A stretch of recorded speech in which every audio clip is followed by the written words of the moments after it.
Narito ang naging resulta ng laro ngayong Sabado, standings updates at ang game schedule para sa Martes ng Reinforced Conference. Para sa game result for today. Sa unang laro, tinalo ng Form Fresh ang Chameleons in 3 straight sets para makuha ang ikalawang panalo sa Reinforced Conference. Ang naging score sa set 1 ay 25-16 at sa set 2 ang score ay 25-15 at ang set 3 ang naging score ay 25-17. Ang tinanghal na best player of the game ay si Trisha Tubo na nagtala ng 16 attack points. Sa pangalawang laro, nakalusot ang Creamline Cool Smashers sa Galleries Tower High Risers matapos talunin in 4 sets para makuha ang ikatlong panalo sa Reinforced Conference. Nakuha ng Creamline ang set 1, set 3 at set 4 na ang naging score sa set 1 ay 27-25, ang score sa set 3 ay 29-27 at ang set 4 ang naging score ay 25-19. Samantala nakuha ng Galleries ang set 2 na ang naging score ay 28-26.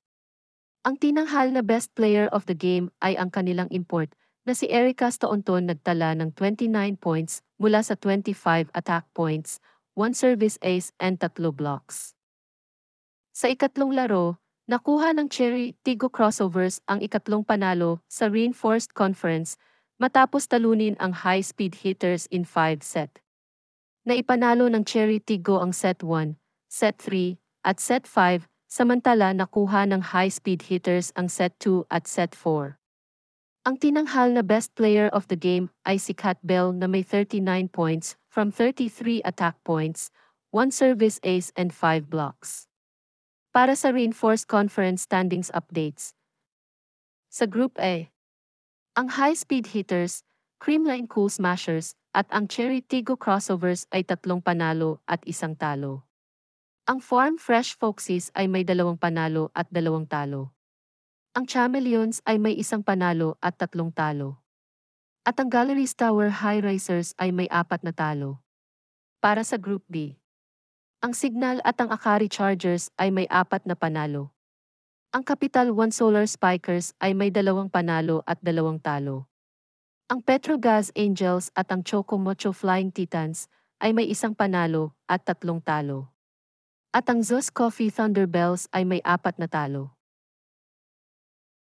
Para naman sa schedule sa Martes, August 6 na ang venue ay sa PhilSports Arena. Sa unang laro, sa 1:00 ng hapon, ay ang dalawang undefeated sa Group B na Signal at Akari Chargers. Sa pangalawang laro, sa 3:00 ng hapon, ay ang Capital One laban sa Zeus Coffee. Sa huling laro sa 5:00 ng hapon, ay ang Choco Mucho Flying Titans laban sa Petrogas Angels.